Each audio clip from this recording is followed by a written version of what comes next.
ಒಂದು college application ಹಾಕಕ್ಕೆ $80 around 6,000 7,000 ಹಂಗೆ ನೀ 5 ಕಾಲೇಜ್ ಹಾಕಿದೆ ಅಂದ್ರೆ 40,000 ಇಲ್ಲೇ ಹೋಗುತ್ತೆ. ಕನ್ಸಲ್ಟೆನ್ಸಿದವರಿಗೆ ಅವ್ರು ಬೇರೆ. ಅದ್ರೊಳಗೆ ಇವು ಬೆಳಗಾವ್ ಅಂತ ಫ್ರಾಂಕ್ ಅವರು 11,000 ಸ್ಯಾಲ್ರಿ ಹೇಳಿದ್ರು. ಫಸ್ಟ್ ಮಂತ್ ಓನ್ಲಿ 5,000 ಕೊಟ್ಟರು, ಸೆಕೆಂಡ್ ಮಂತ್ ಓನ್ಲಿ 6,000 ಕೊಟ್ಟರು. ಅವ್ರು ಫೀಸ್ ಕಡಿಮೆ ಇರ್ತಾವೆ. ಎಲ್ಲೋ ಒಂದು ಸ್ಟೇಟ್ ಒಳಗೆ ಕಾನ್ಸಸ್ ಅಂತ ಒಂದು ಸ್ಟೇಟ್ ಇದೆ, ಅದು ಯಾರಿಗೂ ಗೊತ್ತಿಲ್ಲ ಸ್ಟೇಟು. ಅಂಥ ಸ್ಟೇಟಲ್ಲಿ ಅವು ಎಲ್ಲೋ ಒಂದು ಯೂನಿವರ್ಸಿಟಿ ಇರುತ್ತೆ. ಕಾಲೇಜ್ ಸೆಲೆಕ್ಷನಲ್ಲಿ ಒಂದು ಟ್ರಿಕ್ ಇದೆ. ನೀನು ಎಲ್ಲ ಟಾಪ್ ಕಾಲೇಜ್ ಹಾಕಿಬಿಟ್ಟೆ ಅಂದ್ರೆ ನಿಂಗೆ ಸಿಗಲ್ಲ. ನೀ ಏನು ಮಾಡ್ಬೇಕಂದ್ರೆ ಕನ್ಸಲ್ಟೆನ್ಸಿಗೆ ಹೋಗ್ತೀಯ, ಅವ್ರು ನೀನು ಬ್ರೈನ್ ವಾಶ್ ಮಾಡ್ತಾರೆ. ಯಾವ ಬ್ರಾಂಚ್ ಅಂತ ಕೇಳಿದ್ರೆ 3 ಕ್ವಶನ್. ಐ ವಾಸ್ ಲಕ್ಕಿ, ನನ್ನ ಮುಂದೆ ಇಬ್ಬರದು ರಿಜೆಕ್ಟ್ ಆಗಿತ್ತು. ರಿಜೆಕ್ಟ್ ಆಗಿದ್ದು ಹೆಂಗೆ ಗೊತ್ತಾಗುತ್ತೆ ಅಂದರೆ, ಒಳ್ಳೆ ಪರ್ಸೆಂಟೇಜ್ ಇದೆ ಎಲ್ಲ ಇದ್ದೂ ಹೊಸ ಚಲೋ ಯೂನಿವರ್ಸಿಟಿಗೆ ಹಾಕ್ಲಾರ ಇವು ಕೆಳಗಿನ ಆಸೆಗೆ ಬಿದ್ದು ಅಮೌಂಟ್ ಉಳ್ಸಕ್ಕೆ ಹೋಗಿ ಇವು ಕೆಳಗಿನ ಯೂನಿವರ್ಸಿಟಿಗೆ ಹಾಕಿದ್ರು. ಒಳ್ಳೆ ತಪ್ಪು ಅದು. ಇಮ್ಮಿಡಿಯೇಟ್ 23 ಜನಕ್ಕೆ ಏರ್ಪೋರ್ಟಿಂದ ವಾಪಸ್ ಬ್ಯಾಂಗ್ಳೂರಿಗೆ ಕಳಿಸಿದ್ದಾರೆ ವಿತೌಟ್ ಅ ಸಿಂಗಲ್ ನೋಟಿಸ್.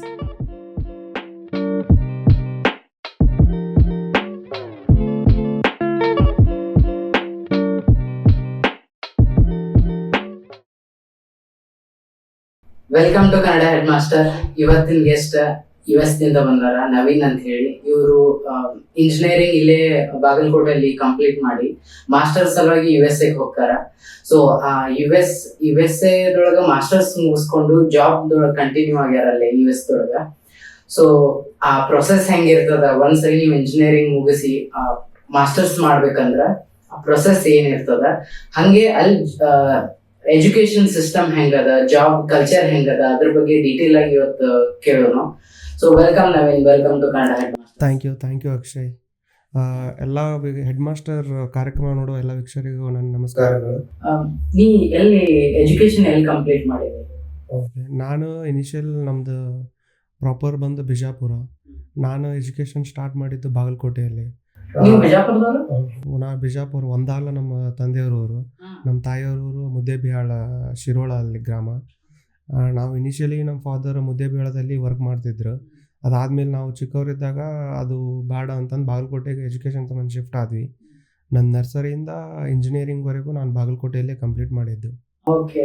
ಅದಾದಮೇಲೆ ಏನಾಯಿತು, ಇಂಜಿನಿಯರಿಂಗ್ ಕಲಿಯುವಾಗಲೇ ಫಸ್ಟ್ ಇಯರ್ ಸೆಕೆಂಡ್ ಇಯರ್ ಇದ್ದಾಗಲೇ ನನ್ನ ತಲೆಯಲ್ಲಿ ಥಾಟ್ ಓಡ್ತಾ ಇತ್ತು, ಎಲ್ಲರೂ ಹೋಗ್ತಾರೆ ಫಿಲ್ಮ್ ನೋಡ್ತೀವಿ, ಆಮೇಲೆ ದೊಡ್ಡ ದೊಡ್ಡ ಜನ ಅಷ್ಟೇ ಹೋಗ್ತಾರೆ, ವಿಮಾನದಲ್ಲಿ ಯಾವಾಗ ಕುಂದಿರೋದು, ಹೊರಗಿನ ಫಾರಿನ್ ಎಜುಕೇಷನ್ ಹೆಂಗಿರುತ್ತೆ ಅದೆಲ್ಲ ನನಗೆ ಅದು ಮುಗಿಲು ಮುಟ್ಟದ ಆಕಾಶದ ರೀತಿಯಲ್ಲಿತ್ತು. ಅದಾದಮೇಲೆ ಏನು ಮಾಡ್ತೇವೆ, ಅಲ್ಲಿಂದ ಥಾಟ್ ಬಿಲ್ಡ್ ಆಯಿತು. ಅದರಿಂದ ಅದ್ರ ರಿಲೇಟೆಡ್ ಯಾರ್ಯಾರು ಅದಾರ ಅವ್ರು ಫಾಲೋ ಮಾಡೋದು. ಯೂಟ್ಯೂಬ್ದಲ್ಲಿ ಸಾಕಷ್ಟು ಜನ ವ್ಲಾಗ್ಸ್ ಮಾಡ್ತಿದ್ರು. ಆ ಟೈಮಲ್ಲಿ ಫ್ರೆಶ್ ಆಗಿ ವ್ಲಾಗ್ ಸ್ಟಾರ್ಟ್ ಆಗಿತ್ತು. US ಲೈಫ್ ಹೆಂಗಿರುತ್ತೆ ಅದ್ರ ಬಗ್ಗೆ ಅದು ಇಂಟ್ರೆಸ್ಟ್ ಹುಡ್ತಾ ಹೋಯಿತು. ಇನಿಷಿಯಲಿ ನಾನು ಪ್ಲ್ಯಾನ್ ಮಾಡಿದ್ದು ಜರ್ಮನಿಗೆ ಹೋಗ್ಬೇಕಾ ಅಂತ.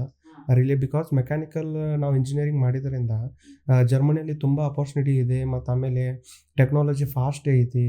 So for so many reasons ಜರ್ಮನಿಗೆ ಹೋಗ್ಬೇಕಂತ ಇತ್ತು. ಈಗ ನಾವು ಏನು ಮಾಡಿದ್ವಿ ಅಂದ್ರೆ, ಫಸ್ಟ್ ಕಾಲೇಜ್ ನೋಡ್ತೀವಿ, first education, quality of education ನೋಡ್ತೀವಿ, ಆಮೇಲೆ ಕಾಲೇಜ್ ನೋಡ್ತೀವಿ. ಅಲಾಂಗ್ ವಿತ್ ಕಾಲೇಜ್ 50% ಕಾಲೇಜ್ ಆದ್ರೆ ಇನ್ನು 50% ಅಲ್ಲಿ ಸಿಟಿ ಹೆಂಗೈತಿ, ಅಲ್ಲಿ ಏನಾದರೂ ನಿಂಗೆ ಥ್ರೆಟ್ ಐತಾ, ನೀನು ಅದರಿಂದ ಓವರ್ಕಮ್ ಆಗ್ಬೋದಾ, ನಿಂಗೆ ಯಾರಾದರೂ ಸಪೋರ್ಟಿಗೆ ಇದ್ದಾರಾ, ಕಂಟ್ರಿ ಸೇಫ್ ಹೇಗಿದೆ ಅದೆಲ್ಲ ನೋಡಬೇಕು. ಅದಾದಮೇಲೆ ಅದ್ರ ಜೊತೆ ನೀನು ಫೈನಾನ್ಷಿಯಲ್ ಆಗಿ ನೋಡಬೇಕು, ನಿನ್ನ ಖರ್ಚು ಎಷ್ಟಾಗುತ್ತೆ. ಆಮೇಲೆ ನೀನು ಅದರಿಂದ ಕಲಿತಾದ್ಮೇಲೆ ನಿನಗೆ ರಿಟರ್ನ್, ನೀನು ಇನ್ವೆಸ್ಟ್ ಇದಂದರೆ ಲೈಕ್ ಶೇರ್ ಮಾರ್ಕೆಟ್ ಎಲ್ಲ ಬಿಸ್ನೆಸ್ ಇದ್ದಂಗೆ ಮಾಸ್ಟರ್ಸ್ ಮಾಡೋದು. ಈಗ ನೀನು 40 ಲಕ್ಷ 50 ಲಕ್ಷ ಇನ್ವೆಸ್ಟ್ ಮಾಡ್ತೀಯ, ನಿನ್ನ ಮೇಲೆ ನೀನು ಮಾಡ್ತೀಯ. ಅದರಿಂದ ನಾಳೆ ನಿನಗೆ ಜಾಬ್ ಸಿಕ್ಕಾದ್ಮೇಲೆ ನೀನು ROI ಹೆಂಗೆ ತೆಗಿತೀಯ. It's like doing business. Master is like doing business ಹಂಗೆ. ಅದಾಯಿತು. ಆಮೇಲೆ ಜರ್ಮನಿಯಿಂದ ಸ್ವಲ್ಪ ಇಂಟ್ರೆಸ್ಟ್ ಕಡಿಮೆ ಆಯಿತು, ಜರ್ಮನ್ ಲ್ಯಾಂಗ್ವೇಜ್ ಕಲಿಬೇಕು, ಅದು ಇದು ಫೈನಲ್ ಸೆಮಿಸ್ಟರು, ಕೋವಿಡ್ಡು, ಈ ಎಲ್ಲ ರೀಸನ್ಗಳಿಂದ ಸ್ವಲ್ಪ ನಂದು ಇಂಟ್ರೆಸ್ಟ್ ಕಡಿಮೆ ಆಯಿತು. ಕೆನಡಾ ಹಾಕಿದೆ, ಮತ್ತು ಆಮೇಲೆ UK ಅಪ್ಲೈ ಮಾಡಿದೆ. UK ರಾತ್ರಿ ಮುಂಜಾನೆ ಅಪ್ಲೈ ಮಾಡಿದ್ದೀನಿ, ರಾತ್ರಿ 2 ಕಾಲೇಜು ವಿತ್ ಸ್ಕಾಲರ್ಶಿಪ್ ಇದು ಸೀಟ್ ಸಿಕ್ತು. ಅವರೇ ಸ್ಕಾಲರ್ಶಿಪ್ ಕೊಟ್ಟು ರಾತ್ರಿಯಲ್ಲಿ ಸೀಟ್ ಸಿಕ್ಬಿಡ್ತು. ಶೆಫರ್ಡ್ ಹಾಲಮ್ ಮತ್ತು ಕೋವೆಂಟ್ರಿ ಯೂನಿವರ್ಸಿಟೀಸ್. ಅಲ್ಲಿ ನಾನು ಸ್ಪೆಷಲೈಸೇಷನ್ ಸಪ್ಲೈ ಚೈನಲ್ಲಿ ಮಾಡಬೇಕಂತ ಮಾಡಿದ್ದೆ. ಅದಾದಮೇಲೆ ನಂಗೆ ಯಾಕೋ ಡೌಟ್ ಬಂತು, ಅದರದ್ದೆಲ್ಲ ಫೀಡ್ಬ್ಯಾಕ್ ಚೆಕ್ ಮಾಡಿದೆ. LinkedIn is one of the finest platform. ಯಾರಾದರೂ ನೀವು ಮಾಸ್ಟರ್ ಮಾಡ್ಬೇಕಂದ್ರೆ, ಜಾಬ್ ಹುಡುಕ್ಬೇಕಂದ್ರೆ ಲಿಂಕ್ಡ್ಇನ್ನಲ್ಲಿ ಏನು ಮಾಡಿದೆ, ಆಗ ಯೂನಿವರ್ಸಿಟಿ ಹಾಕಿದೆ, ಇಂಡಿಯನ್ಸ್ ಬಂತು. 10-15 ಜನಕ್ಕೆ ಮೆಸೇಜ್ ಹಾಕಿದೆ, ಹೆಂಗಿದೆ ಡೈರೆಕ್ಟ್ ಲಿಂಕ್ಡ್ಇನ್ನಲ್ಲಿ ಹಾಯ್ ಹೆಲೋ ಇಂಟ್ರೊಡಕ್ಷನ್ ಬರ್ದೆ, ಒಂದು ಪ್ಯಾರಾ ಕನೆಕ್ಷನ್ ಕಳಿಸಿದೆ, ಕನೆಕ್ಷನ್ ಆಕ್ಸೆಪ್ಟ್ ಮಾಡಿದರು. 1 ವಾರ ಕೂತು ಎಲ್ಲರಿಗೂ ಮೆಸೇಜ್ ಹಾಕಿದೆ, ಕಾಲೇಜ್ ಹೇಗಿದೆ, ಪಾರ್ಟ್ ಟೈಮ್ ಹೇಗಿದೆ ಎಲ್ಲನೂ ಕೇಳಿದೆ. ಅದಾದಮೇಲೆ ಏನಾಯಿತು, ಅಲ್ಲಿಂದ ಸಿಕ್ಕಾಬಿಟ್ಟು ನೆಗೆಟಿವ್ ಫೀಡ್ಬ್ಯಾಕ್ ಬಂತು UK ಇಂದ. ಮತ್ತು ಅಲ್ಲಿ only 1 year masters, only 2 semesters ಅಷ್ಟೇ. ನೀ ನಾರ್ಮಲ್ ಗತೆ UK is only for 1 year. ಅದಾದಮೇಲೆ ತುಂಬ ಬೇರೆ ಕಡೆ ಎಲ್ಲ ಮಿನಿಮಮ್ 3 ಸೆಮಿಸ್ಟರ್ 18 ಮಂತ್ಸ್ ಇರುತ್ತೆ. ಅದಾದಮೇಲೆ ನಿನಗೆ ಹೆಂಗಾಗುತ್ತೆ ಅಂದರೆ ಒಂದೊಂದು it's completely depend on department. ಈಗ ಒಂದೊಂದು ಡಿಪಾರ್ಟ್ಮೆಂಟ್ 3 ಮಂತ್ಸ್ 3 ಸೆಮಿಸ್ಟರ್ಸ್ ಇರುತ್ತೆ, ಒಂದೊಂದು ಡಿಪಾರ್ಟ್ಮೆಂಟ್ 4 ಸೆಮಿಸ್ಟರ್ ಇರುತ್ತೆ. ನಾನು ಇಮಿಡಿಯೇಟ್ ಇಂಜಿನಿಯರಿಂಗ್ ಮುಗಿದಾದ್ಮೇಲೆ ನಾನೊಂದು ಮ್ಯಾನುಫ್ಯಾಕ್ಚರಿಂಗ್ ಕಂಪ್ನಿಗೆ ಹೋಗ್ತೀನಿ. ಅಲ್ಲಿ 3 ತಿಂಗಳು ಕೆಲಸ ಮಾಡ್ತೀನಿ. ಅಲ್ಲಿ ಹೇಳಿದ್ದು ಸೂಪರ್ವೈಸರ್ ಕೆಲಸ. But 2022 September, because of Covid ನಾವು ಸೆಪ್ಟೆಂಬರಲ್ಲಿ ಗ್ರ್ಯಾಜುಯೇಟ್ ಆದ್ವಿ. ಆಮೇಲೆ ಅಕ್ಟೋಬರ್ ನವಂಬರಲ್ಲಿ ನಾನು ಹೊಸೂರಿಗೆ ಹೋದೆ, ತಮಿಳ್ನಾಡು. ಅಲ್ಲಿ ಅಂತ ಒಂದು ಕಂಪನಿ ಇದೆ, ಅಲ್ಲಿ ಸೂಪರ್ವೈಸರ್ ಅಂತ ಒಂದು ಪೊಸಿಷನ್ ಸಿಕ್ಕಿತ್ತು. ಅಲ್ಲಿ ಹೋಗಿ ನೋಡಿದರೆ ಅಲ್ಲಿ ಬೇರೆನೇ ಇತ್ತು. ಪೂರ್ತಿ Bihari labours, like we shouldn't degrade them are ಅವ್ರಿಗೇನು ಇದು ಅಂತ ಅಲ್ಲ, ಇಂಜಿನಿಯರಿಂಗ್ ಕೆಲಸ ಸಿಗ್ಲಿಲ್ಲ. ಕಂಪ್ಲೀಟ್ ಆಗಿ ಮೌಲ್ಡ್ ಇಂಜೆಕ್ಷನ್ ಮಷಿನ್ಸ್ ಇರ್ತಾವಲ್ಲ, ಸಿಕ್ಕಾಪಟ್ಟೆ ಹಾರ್ಡ್ ವರ್ಕ್ ಇತ್ತು, ಮಾಡ್ತಿದ್ವಿ. ಆಮೇಲೆ ಅದೇನಾಯಿತು, ಫಸ್ಟ್ ಅವ್ರು ಹೇಳಿದ್ದು, ಟು ಬಿ ಫ್ರ್ಯಾಂಕ್, ಅವರು 11,000 ಸ್ಯಾಲ್ರಿ ಹೇಳಿದ್ರು. ಫಸ್ಟ್ ಮಂತ್ ಓನ್ಲಿ 5,000 ಕೊಟ್ಟರು, ಸೆಕೆಂಡ್ ಮಂತು ಓನ್ಲಿ 6,000 ಕೊಟ್ಟರು. ನಾನು ಚೆನ್ನಾಗಿ ಡ್ರೆಸ್ ಹಾಕೊಂಡು ಹೋಗ್ತಿದ್ದೆ ಆ್ಯಸ್ ಇಫ್ ಕಂಪ್ನಿಗೆ ಹೋಗಂಗೆ, ಬಟ್ ಮಾಡೋದಲ್ಲಿ ಲೇಬರ್ ಕೆಲಸ ಮಾಡ್ತಿದ್ದೆ. ನನಗೇನಿತ್ತು, ಈಗ ಆಲ್ರೆಡಿ ಇಳಿದ್ಬಿಟ್ಟಿದ್ದೀನಿ, ವಾಪಸ್ ಹೋಗ್ಬಾರ್ದು ಅಂತ ಅಲ್ಲಿದ್ದು ನಾನು ಇದಕ್ಕೆ ಅಪ್ಲೈ ಮಾಡ್ತಿದ್ದೆ. BEL, Bharat electronics limited apprenticeship every year ಬಿಡ್ತಾರೆ ಜನವರಿಗೆ. ಹಿಂಗೆ ಅಪ್ಲಿಕೇಶನ್ಸ್ ಎಲ್ಲ ಜನವರಿಯಲ್ಲಿ ಸ್ಟಾರ್ಟ್ ಆಗ್ತಾವೆ, ಅಪ್ರೆಂಟಿಸ್ಶಿಪ್ ಸ್ಟಾರ್ಟ್ ಆಗೋದು ಮಾರ್ಚಲ್ಲಿ ಸ್ಟಾರ್ಟ್ ಆಗುತ್ತೆ. ಅದಕ್ಕೆ ಅಲ್ಲಿದ್ದು ಅಪ್ಲೈ ಮಾಡ್ತಿದ್ದೆ. ಅದಾಗಣ ಅಲ್ಲಿ ಒಂದ್ಸಲ ನಂದು ಅಪ್ರೆಂಟಿಸ್ಶಿಪ್ BEL ಅಲ್ಲಿ ಕನ್ಫರ್ಮ್ ಆದಮೇಲೆ ನಾನು ಈ ಜಾಬ್ ಕ್ವಿಟ್ ಮಾಡಿದೆ. ಇಲ್ಲಿ ಜಾಯ್ನ್ ಆಗಿ 3 ಮಂತ್ಸ್ ವರ್ಕ್ ಮಾಡಿದೆ. 3 ಮಂತ್ಸ್ ವರ್ಕ್ ಆದಮೇಲೆ ಕೋವಿಡ್ ಸೆಕೆಂಡ್ ವೇವ್, ಅವ್ರು ಮನೆಗೆ ಕಳಿಸಿದ್ರು 1 ಮಂತ್. ಅದಾದಮೇಲೆ ಮನೆಗೆ ಬಂದಾದಮೇಲೆ ಆನ್ಲೈನ್ ಅಪ್ಲೈ ಮಾಡ್ತಾ ಇದ್ದಾಗ ಕಾಲೇಜ್ ಗ್ರೂಪಲ್ಲಿ ಒಂದು ಲಿಂಕ್ ಬಂತು. ಆ ಲಿಂಕಿಗೆ ಅಪ್ಲೈ ಮಾಡಿದ್ವಿ.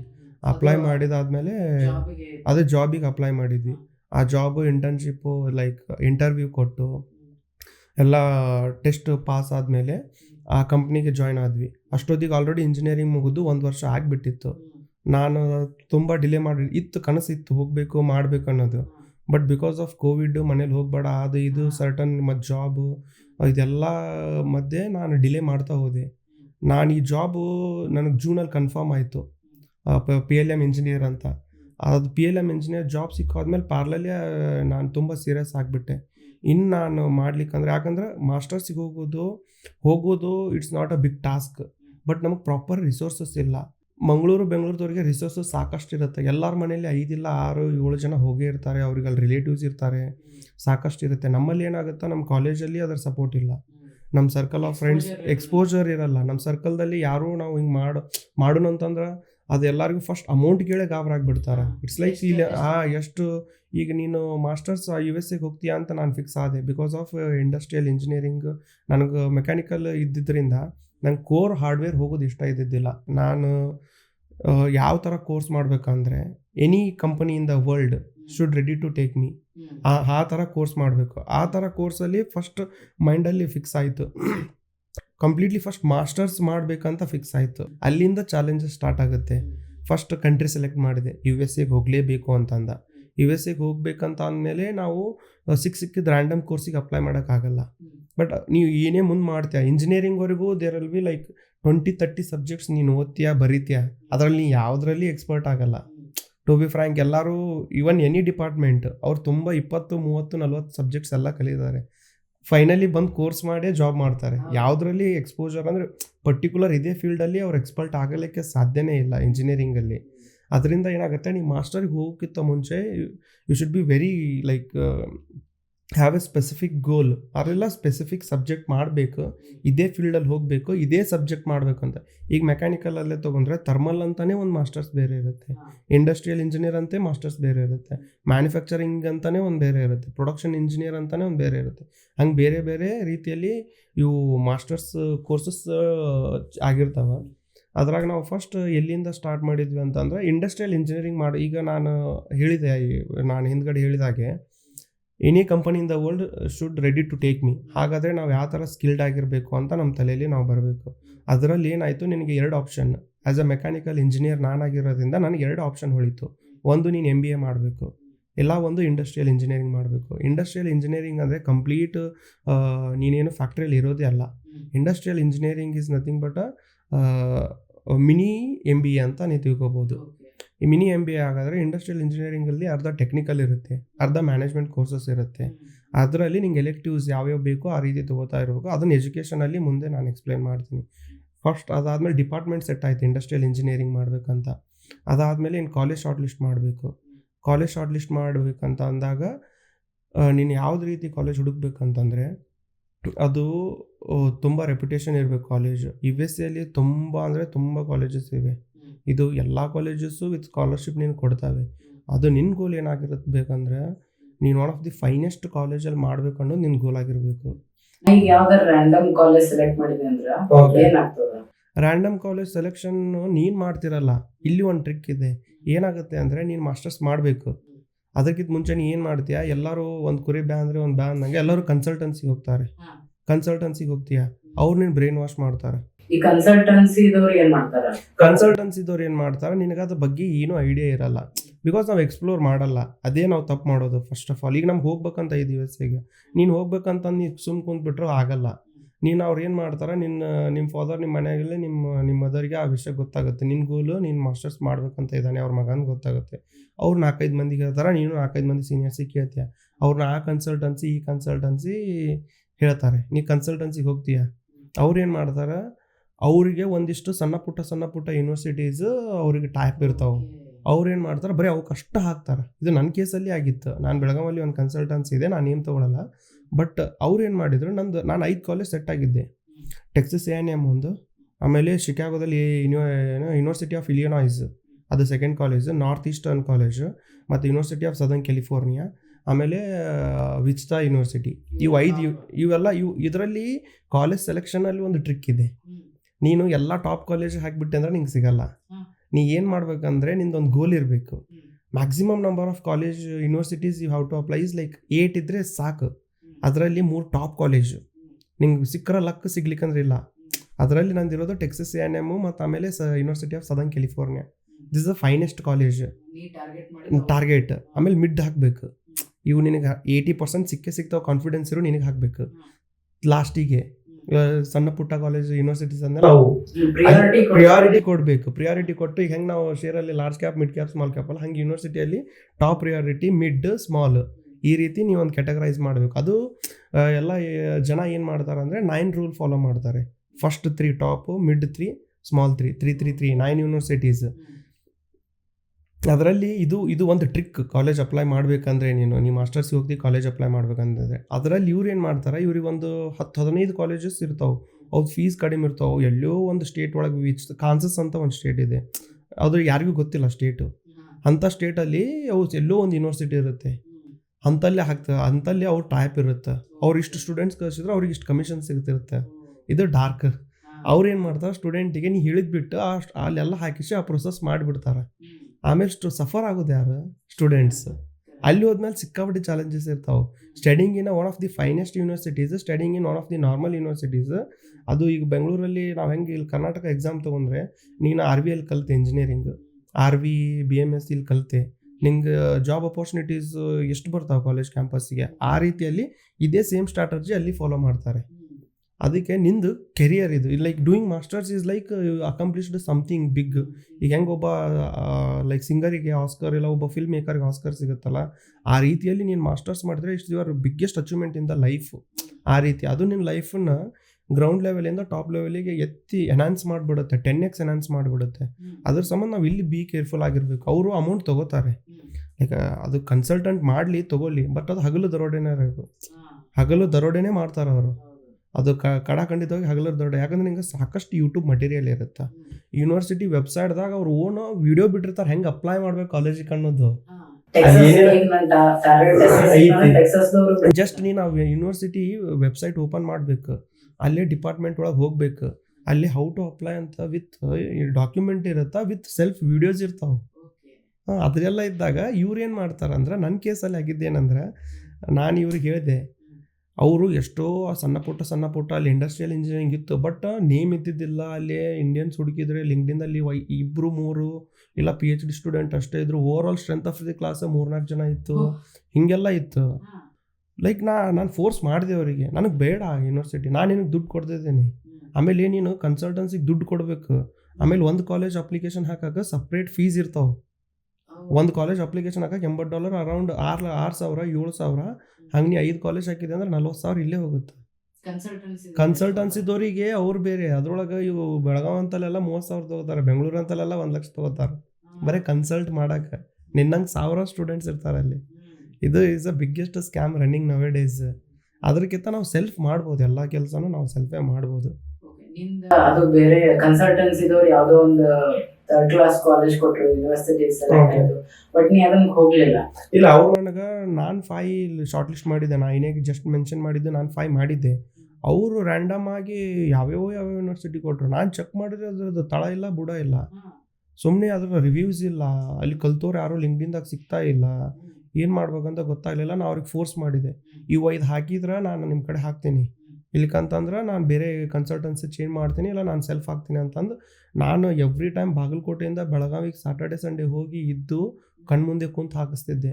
ಅಲ್ಲಿ ಹಾಕೋರು ಎಷ್ಟು ಮೂರ್ಖರು ಇರ್ತಾರಂತಂದ್ರೆ, ನಾನು ಫಸ್ಟ್ ಹಾಕುವತ್ನಾಗ ನಾನು ಇಲ್ಲಿ ಕೆಲಸನೂ ಮಾಡ್ತಿದ್ದೆ. ಅವಾಗ ತುಂಬ ನಾನು ಕಾಲೇಜ್ ಲಿಸ್ಟ್ ಮಾಡಿ ಫೈನಲ್ ಮಾಡಿ ಇಟ್ಟಿದ್ದೆ. ಅವ್ರಿಗೆಲ್ಲ ಡಾಕ್ಯುಮೆಂಟು ಕಳಿಸಿದ್ದೆ.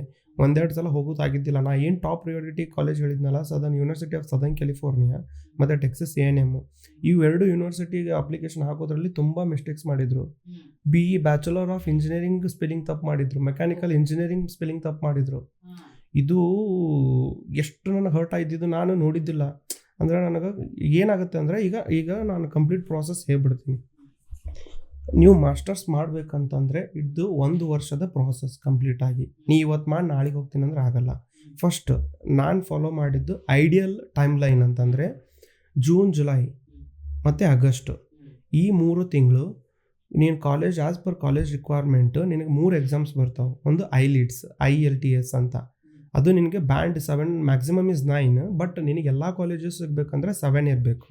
ಆ ಪ್ರಿಪ್ರೇಷನಿಗೆ ನಿನಗೆ ಎಷ್ಟು ಬೇಕಂತಂದರೆ 1 ಮಂತ್ ಟೈಮ್ ಬೇಕು. ಅದರಲ್ಲಿ 4 ಕ್ಯಾಟಗರಿ ಇರುತ್ತೆ. ಒಂದು ರೀಡಿಂಗ್ ಇರುತ್ತೆ, ಓದಬೇಕು ಇಂಗ್ಲೀಷ್. ಒಂದು ಸ್ಪೀಕಿಂಗ್ ಇರುತ್ತೆ, ಅವ್ರಿಗೂ ಎದುರಲ್ಲಿ ಒಬ್ಬರು ಇಂಟರ್ವ್ಯೂರ್ ಕುಂತಿರ್ತಾರೆ, ಅವ್ರು ಕ್ವಶನ್ ಕೇಳ್ತಾ ಹೋಗ್ತಾರೆ, ನೀನು ಅದಕ್ಕೆ ಆನ್ಸರ್ ಮಾಡ್ತಾ ಹೋಗಬೇಕು. ಒಂದು ಲಿಸ್ನಿಂಗ್ ಇರುತ್ತೆ, ನಿನ್ನ ಕಿವಿಯಲ್ಲಿ ಒಂದು ಪೋಡ್ಕಾಸ್ಟ್ ಟೈಪ್ ಹಾಕಿರ್ತಾರೆ, ನಿನ್ನ ಕೈಯಲ್ಲಿ ಪೇಪರ್ ಕೊಟ್ಟಿರ್ತಾರೆ, ಫಿಲ್ ಇನ್ ದ ಬ್ಲ್ಯಾಂಕ್ಸ್ ಇರುತ್ತೆ, ಫಿಲ್ ಮಾಡಬೇಕು. ಒಂದು ರೈಟಿಂಗ್ ಇರುತ್ತೆ, 2 essay ಬರೋದಿರುತ್ತೆ, ಅದ್ರ ಮೇಲೆ ಅದು ಗ್ರೇಡಿಂಗ್ ಆಗುತ್ತೆ. ಸಿಮಿಲರ್ ಎಕ್ಸಾಮು TOEFL ಅಂತ ಇನ್ನೊಂದು, ಅದು ಬೇರೆ ಆರ್ಗನೈಜೇಷನ್ ಕಂಡಕ್ಟ್ ಮಾಡುತ್ತೆ. ಇವೆರಡರಲ್ಲಿ ಒಂದು ಮಾಡಬೇಕು to show your English proficiency. ನಿಂದು ಎಷ್ಟು ಪ್ರೊಫಿಷಿಯನ್ಸಿ ಇದನ್ನ ಅಡ್ವಾನ್ಸ್ಡ್ ಇದೆಯೋ ಇಂಟರ್ಮೀಡಿಯೇಟ್ ಅದೆಯೋ, they will judge by seeing the exam scores band. ಅದಾದಮೇಲೆ GRE ಅಂತ ಇರುತ್ತೆ. GRE ಆ್ಯಸ್ ಪರ್ ಲೈಕ್ ಜರ್ಮನಿಗೆ ಹೋಗು, ಎಲ್ಲಾದರೂ ಹೋಗು, GRE ಎಕ್ಸಾಮು ಅಪ್ಟಿಟ್ಯೂಡು, ಮ್ಯಾಥಮೆಟಿಕ್ಸು, ಇಂಗ್ಲೀಷು ಎಲ್ಲ ಇರುತ್ತೆ ಅದರಲ್ಲಿ. ಆ ಸ್ಕೋರು ಅಬೌವ್ 320 ಎಲ್ಲ ಇರಬೇಕು. ನಮ್ದು ಏನಾಯಿತು, ಕೋವಿಡ್ ಇರೋದ್ರಿಂದ GREನ ಇದನ್ನು ಮಾಡಿದರು, ಎಲಿಮಿನೇಟ್ ಮಾಡಿದರು. But GRE is not required, is optional ಆಗಿತ್ತು 3 ಇಯರ್ಸ್. 3 ಇಯರ್ಸ್ ಅಂದರೆ 20, 21, 22 ಈ 3 ಇಂಟೇಕ್ ಯಾರ್ಯಾರು ಬರ್ತಾರಲ್ಲ ಅವ್ರಿಗೆ GRE ವೇ ಆಫ್ ಮಾಡಿದರು, ತೆಗೆದುಬಿಟ್ಟಿದ್ರು. ಅದಕ್ಕೆ ನಾನು IELTS ಒಂದೇ ಬರೆದೆ. ಅದಕ್ಕೆ ಜೂನು, ಜುಲೈ, ಆಗಸ್ಟ್ ಇವು 3 ತಿಂಗಳು ನೀವು ಪ್ರಿಪ್ರೇಷನ್ ಮಾಡಬೇಕು. First exams, this is a first baby steps. ಇವು 3 ತಿಂಗಳು ಮಾಡಿ ಸೆಪ್ಟೆಂಬರಲ್ಲಿ ನೀವು ಎಕ್ಸಾಮ್ಸ್ ಎಲ್ಲ ಕೊಡಬೇಕು. ಸೆಪ್ಟೆಂಬರಲ್ಲಿ 2 exam, either TOEFL or IELTS and GRE, ಇವು 2 ಎಕ್ಸಾಮ್ ಕೊಡಬೇಕು. ಕೊಟ್ಟಾದಮೇಲೆ ರಿಸಲ್ಟ್ಸ್ ವಿದಿನ್ 15 ಡೇಸ್ ಬರುತ್ತೆ. ಸೆಪ್ಟೆಂಬರ್ ಫಸ್ಟ್ ವೀಕಲ್ಲಿ ಎಕ್ಸಾಮ್ ಬರೆದ್ರೆ ಸೆಪ್ಟೆಂಬರ್ ಮಿಡ್ ಇಲ್ಲ ಲಾಸ್ಟ್ ವೀಕಲ್ಲಿ ನಿಮ್ಗೆ ರಿಸಲ್ಟ್ಸ್ ಬರುತ್ತೆ. October complete month you have to shortlist universities and departments whichever you want to ಗೋ. ಯಾವ್ಯಾವ ನೀವು ಮಾಡಬೇಕು ಕಂಪ್ಲೀಟ್ ಡೀಟೇಲ್ಸ್, ಕಂಪ್ಲೀಟ್ ಎಕ್ಸೆಲ್ ಮಾಡು. ನಿನಗೊಂದು 10 ಯೂನಿವರ್ಸಿಟಿ ಮಾಡ್ತೀಯಾ, ಅದರದ್ದು ನಿನಗೆ easiest way to get to know the clear picture of university how it works. ನೀವು ಲಿಂಕ್ಡ್ಇನ್ನಲ್ಲಿ 10 ಇಲ್ಲ 15 ಮಂದಿಗೆ ಟಾರ್ಗೆಟ್ ಮಾಡಬೇಕು. ನಾನು ಫಾಲೋ ಮಾಡಿದ್ದಿದೆ ಅಕ್ಟೋಬರ್ ಮಂತಲ್ಲಿ. ಇದು ನಾನು ಈ ಪ್ರಾಸೆಸ್ ಹೇಳ್ತಿರೋದು ಫಾರ್ ಆಗಸ್ಟಿಗೆ. ಆಗಸ್ಟ್ ಅಂದರೆ US ಅಲ್ಲಿ 2 ಇಂಟೇಕ್ ಇರುತ್ತೆ, ಒಂದು ಫಾಲ್ ಇಂಟೇಕು, ಒಂದು ಸ್ಪ್ರಿಂಗ್ ಇಂಟೇಕ್. ಫಾಲ್ ಇಂಟೇಕ್ ಅಂತಂದರೆ ಆಗಸ್ಟಲ್ಲಿ ಸ್ಟಾರ್ಟ್ ಆಗೋದು, ಸ್ಪ್ರಿಂಗ್ ಇಂಟೇಕ್ ಅಂದರೆ ಜನವರಿಯಲ್ಲಿ. ನಾನು ಈಗ ಪ್ರಾಸೆಸ್ ಎಕ್ಸ್ಪ್ಲೇನ್ ಮಾಡ್ತಿರೋದು ಇದು ಫಾಲ್ ಇಂಟೇಕಿಗೆ, ಆಗಸ್ಟಿಗೆ ಹೋಗ್ಲಿಕ್ಕೆ. ಅದು ನೆಕ್ಸ್ಟ್ ಇಯರ್ ಆಗಸ್ಟಿಗೆ. ಈ ವರ್ಷ ಜೂನಿಗೆ ಸ್ಟಾರ್ಟ್ ಮಾಡಿದರೆ ನೆಕ್ಸ್ಟ್ ಇಯರ್ ಆಗಸ್ಟಿಗೆ ಹೋಗಲಿಕ್ಕೆ. ಅದರಲ್ಲಿ October you have to complete month October November first week like 5 weeks you have to sit and research about university and department. ಈ ಥೀಸಿಸ್ ಮಾಡ್ತೀಯೋ ನಾನ್ ಥೀಸಿಸ್ ಮಾಡ್ತೀಯೋ ಇಲ್ಲ ನಿನಗೆ ಜಸ್ಟ್ ನೀ USA ಜಾಬ್ ಓರಿಯೆಂಟೆಡ್ ನಿಂಗೆ ಜಾಬ್ ಸಿಗಲಿ ನಿಂಗೆ ಎನ್ಹಾನ್ಸ್ ಆಗಲಿ ಅಂತ ಹೋಗ್ತೀಯ, ಇಲ್ಲ ನೀನು ಕೆಲವೊಂದಿಷ್ಟು ಜನ ಏನು ಮಾಡ್ತಾರೆ ಮಾಸ್ಟರ್ಸ್ ಮಾಡಿ PhD ಮಾಡೋರು ಇರ್ತಾರೆ. ಅದ್ರ ಸಂಬಂಧ ಏನಾಗುತ್ತಾ ನೀ ಇಲ್ಲಿ ಥೀಸಿಸ್ ತೊಗೋತಾರೆ ಅವರು. ನಾವು ಜಾಬ್ ಓರಿಯೆಂಟೆಡ್ ನಮಗೆ ಎನ್ಹಾನ್ಸ್ಮೆಂಟ್ ಎಕ್ಸ್ಪ್ಲೋರ್ ಮಾಡೋದು ಅವಶ್ಯಕತೆ ಇತ್ತು. ನನಗೆ ಇಂಡಿವಿಜುವಲಿ ನಾನು ಅದಕ್ಕೆ ನಾನ್ ಥೀಸಿಸ್ ಮಾಡಿದ್ದೆ. ನಾನ್ ಥೀಸಿಸ್ ಒಳಗೆ ಜಸ್ಟ್ ಕೋರ್ಸ್ ಓರಿಯೆಂಟೆಡ್, ನೀಗ ಇಂಡಸ್ಟ್ರಿಗೆ ರೆಡಿ ಆಗಬೇಕು ಅದಷ್ಟೇ ಕೋರ್ಸಸ್ ಇರ್ತಾವೆ. ಥೀಸಿಸ್ ಅಂತಂದ್ರೆ ನೀ ರಿಸರ್ಚ್ ಪೇಪರ್ ಬರೀಬೇಕು. That will help you to get into PhD. You can do PhD or non PhD. ನೀ ಮಾಡ್ಬೋದು ಮಾಡದೇ ಇರಬಹುದು. ಬಟ್ ಥೀಸಿಸ್ ತೊಗೊಂಡ್ರೆ ಸ್ವಲ್ಪ ಇದು ಔಟ್ ಆಫ್ 5ಗೆ 4 ಸ್ಟಾರ್ ನಾನ್ ಥೀಸಿಸ್ ಅಂದರೆ ಥೀಸಿಸ್ ಔಟ್ ಆಫ್ 5 ಸ್ಟಾರ್ಗೆ 5 ಸ್ಟಾರ್. ಸ್ವಲ್ಪ ವ್ಯಾಲ್ಯೂ ಜಾಸ್ತಿ, ಸ್ವಲ್ಪ ಒಂದು 10-20% ವ್ಯಾಲ್ಯೂ ಜಾಸ್ತಿ. ನಾವೇನು ನಮ್ದು ಎಕ್ಸ್ಪ್ಲೋರೇಷನ್ ನಾವು ಇಂಡಸ್ಟ್ರಿಗೆ ರೆಡಿ ಆಗಬೇಕು. ಈಗ ಏನು ಆನ್ಗೋಯಿಂಗ್ ನಡೆದೈತಿ ಅದೆಲ್ಲ ಅದು ರಿಲೇಟೆಡ್ ಕೋರ್ಸಸ್ಸನ್ನು ಮತ್ತು ಆಮೇಲೆ ಏನೇನು ಟೂಲ್ಸ್ ಯೂಸ್ ಮಾಡ್ತಾರೆ ಈ ರೀತಿ ತಿಳ್ಕೊಳ್ಳೋಕ್ಕೆ ನಾವು ನಾನ್ ಥೀಸಿಸ್ ಮಾಡಿದ್ದು. ಇದೆಲ್ಲ ಶಾರ್ಟ್ ಲಿಸ್ಟ್ ಮಾಡಿದ್ನಾ. ಶಾರ್ಟ್ ಲಿಸ್ಟ್ ಆದಮೇಲೆ ಏನಾಯ್ತು ಅಂದರೆ ನಾವು most of the American universities December first week is the deadline for applying for international students. ನಾನು USA ಅಪ್ಲೈ ಮಾಡಬೇಕಂದ್ರೆ ಡಿಸೆಂಬರ್ ಫಸ್ಟ್ ವೀಕು ಅದೇ ಡೆಡ್ಲೈನು. ನಾವು ಅದ್ರ ಒಳಗಡೆನೇ ಮಾಡಬೇಕು ಏನು ನಾವು ಅಪ್ಲೈ ಮಾಡಬೇಕಾದ್ರೂ. ಅದಕ್ಕೆ ನಾನೇನು ಮಾಡಿದೆ ನವಂಬರ್ ಕಂಪ್ಲೀಟ್ ಮಂತು ಅಪ್ಲೈ ಮಾಡಿದೆ. ನವಂಬರ್ 28 ನನಗೆ ಯಾವುದು 5 ಕಾಲೇಜಸ್ ಬೇಕಿತ್ತು ಆ 5 ಕಾಲೇಜಸ್ ನಾನು ಕಂಪ್ಲೀಟ್ ಮಾಡಿಬಿಟ್ಟೆ ವಿದಿನ್ ಡೆಡ್ಲೈನ್. ಡಿಸೆಂಬರ್, ಜನವರಿ, ಫೆಬ್ರವರಿ, ಮಾರ್ಚ್ ಇವು 4 ತಿಂಗಳು ವೇಟಿಂಗ್ ಪೀರಿಯಡ್. ನಿನಗೇನು ಗೊತ್ತಾಗಲ್ಲ ಯಾವುದೇ ಕಾಲೇಜಿಂದ ಏನು ನಡೀತಿದೆ ಏನು ಎಂತ ನಿನಗೆ ಏನೇನು ಗೊತ್ತಾಗಲ್ಲ. ನಿನಗೆ ರಿಸಲ್ಟ್ಸ್ ಬರೋ ಸ್ಟಾರ್ಟ್ ಆಗೋದೇ ಮಾರ್ಚಿಂದ. ಮಾರ್ಚ್, ಏಪ್ರಿಲು, ಮೇ ಈ 3 ಮಂತಲ್ಲಿ ನಿಂಗೆ ರಿಸಲ್ಟ್ಸ್ ಬರ್ತಾವೆಲ್ಲ ಯೂನಿವರ್ಸಿಟೀಸ್ದು. ರಿಸಲ್ಟ್ಸ್ ಬಂದಾದಮೇಲೆ ಫಸ್ಟ್ ಸ್ಟೆಪ್ಪು ಏನು ಮಾಡುತ್ತಂದರೆ ಕಾಲೇಜ್ ನಿನಗೆ ನೀ ಸೆಲೆಕ್ಟ್ ಆಗಿದೆಯಾ ಅಂತ ಒಂದು ಇಮೇಲ್ ಕಳಿಸ್ತಾರೆ. ಕಳಿಸಾದ್ಮೇಲೆ ಅವ್ರ ರಿಕ್ವೈರ್ಮೆಂಟ್ ಇರುತ್ತೆ. ಇಷ್ಟು $1,000 ಇದ್ದರೆ ಅವರು proceed with administration process. Administration process ಅಂದರೆ ಅಡ್ಮಿಷನ್ ಪ್ರಾಸೆಸ್. ಅದು ಮುಂದೆ ಕಂಟಿನ್ಯೂ ಮಾಡಬೇಕಂದ್ರೆ you have to show minimum amount like ಅವ್ರು ಎಷ್ಟು $1 ಮೆನ್ಷನ್ ಮಾಡಿರ್ತಾರಲ್ಲ ಅಷ್ಟು ತೋರಿಸ್ಬೇಕು. ಫಾರ್ USA ನಾರ್ಮಲ್ ಆಗಿ $50,000 ನಿನ್ನ ಬ್ಯಾಂಕ್ ಅಕೌಂಟಲ್ಲಿ ತೋರಿಸ್ಬೇಕು. ನಾವು ಹೋಗುವಾಗ 2022 ಅಲ್ಲಿ $1ಗೆ 78 ಇತ್ತು. ಈಗ ಸದ್ಯ ಕರೆಂಟ್ ಮಾರ್ಕೆಟ್ ವ್ಯಾಲ್ಯೂ 85 ಆಲ್ರೆಡಿ. ಅದಕ್ಕೆ ಟ್ರಿಕ್ ಏನು ಮಾಡಬೇಕಂದ್ರೆ ಆಗ ಲೋನ್ ಯಾರೂ ಕೊಡಲ್ಲ. ಅದು ಅಡ್ಮಿಷನ್ ಲೆಟ್ರ್ ಅಲ್ಲ, ಇನಿಷಿಯಲ್ ಯೂನಿವರ್ಸಿಟಿಯಿಂದ ಬಂದಿದ್ದು. ಅದಕ್ಕೆ ನೀನು ಫೈನಾನ್ಷಿಯಲ್ ನಿನ್ನ ಬ್ಯಾಕ್ಗ್ರೌಂಡ್ ತೋರಿಸ್ಬೇಕು. ಒಂದಿಷ್ಟು ಜನ ಏನು ಮಾಡ್ತಾರೆ ಪ್ರಾಪರ್ಟೀಸ್ ಇರುತ್ತಲ್ಲ ಲೈಕ್ ಅಗ್ರಿಕಲ್ಚರ್ ಲ್ಯಾಂಡ್ ಬ್ಯಾಂಕಲ್ಲೇ ಅವ್ರು ಪ್ರೂಫ್ ತೊಗೊಳಲ್ಲ. ಮನೆ ಅವರು ಕಾಂಪ್ಲೆಕ್ಸಸ್ ಆಸ್ತಿ ಎಷ್ಟಿರುತ್ತಲ್ಲ ಅದನ್ನು ತೋರಿಸ್ತಾರೆ. ಒಂದಿಷ್ಟು ಜನ ಫಾರ್ ಎಕ್ಸಾಂಪಲ್ ನಾವು ಮಿಡಲ್ ಕ್ಲಾಸ್ದವ್ರು ಏನು ಮಾಡಿದ್ವಿ ಅಂದ್ರೆ ನಾನು ಟ್ರಿಕ್ ಏನು ಯೂಸ್ ಮಾಡಿದ್ದೆ ಅಂದರೆ ತೋರಿಸೋ ಸಲುವಾಗಿ ರಿಲೇಟಿವ್ಸು ಫ್ರೆಂಡ್ಸ್ ಇವ್ರ ಕಡೆ ಎಲ್ಲರ ಕಡೆನೂ ಅಮೌಂಟ್ ಹಾಕಿಸ್ಕೊಂಡಿದ್ದೆ. ನಮ್ಮ ಫಾದರ್ ಅಕೌಂಟಿಗೆ ಸುಮಾರು 40 ಲಕ್ಷ ಹಾಕಿಸ್ಕೊಂಡಿದ್ದೆ. ಹಾಕಿಸ್ಕೊಂಡು 6 ದಿನದಲ್ಲಿ ಯಾವ್ದು ರೇಟ್ ಇರುತ್ತೆ ಆ ರೇಟಿಗೆ ಡಾಲರ್ಸಲ್ಲಿ ಕನ್ವರ್ಟ್ ಮಾಡಿದಾದ್ಮೇಲೆ ಸ್ಟೇಟ್ಮೆಂಟ್ ತೊಗೊಂಡು SBI ಬ್ಯಾಂಕ್ ಫಾರ್ ಎಕ್ಸಾಂಪಲ್ ತೊಗೊಂಡ್ರೆ ಅವರಲ್ಲಿ ನಾನು ಸೈನ್ ತೊಗೊಂಡು ಆ PDF ಅದನ್ನು ಲೈಕ್ ಸ್ಟೇಟ್ಮೆಂಟನ್ನು PDFಗೆ ಕನ್ವರ್ಟ್ ಮಾಡಿ ಅಪ್ಲೋಡ್ ಮಾಡಿದ್ವಿ. ಅಪ್ಲೋಡ್ ಮಾಡಿದ 1 ವಾರ minimum they will take around 2 weeks ಅಷ್ಟು ತೊಗೊಂಡಾದ್ಮೇಲೆ ಅವ್ರು ನಮಗೇನು ಮಾಡ್ತಾರೆ ಕನ್ಫರ್ಮೇಷನ್ ಕಳಿಸ್ತಾರೆ. ದಟ್ ಈಸ್ ಕಾಲ್ಡ್ I-20 ಕಳಿಸ್ತಾರೆ. ಅಂದ್ರೆ ಅದು ನಿಜವಾದ ನಿಂದು ಅಡ್ಮಿಷನ್ ಲೆಟರ್. ಆ ಅಡ್ಮಿಷನ್ ಲೆಟರ್ ನೀನು ಕನ್ಫರ್ಮ್ ಅಮೌಂಟ್ ಒಂದ್ಸಲ ಕನ್ಫರ್ಮ್ ಆದಮೇಲೆ ನಿನ್ನ ಕಡೆ ಅಮೌಂಟ್ ಇದೆ ಅಂತ ಅಂದಿದ್ದಲ್ಲೇ ಕಳಿಸ್ತಾರೆ. ಆ ಪ್ರೋಸೆಸ್ ಆದಮೇಲೆ ನೀನು ಬ್ಯಾಂಕಿಗೆ ಅಪ್ಲೈ ಮಾಡಬೇಕು.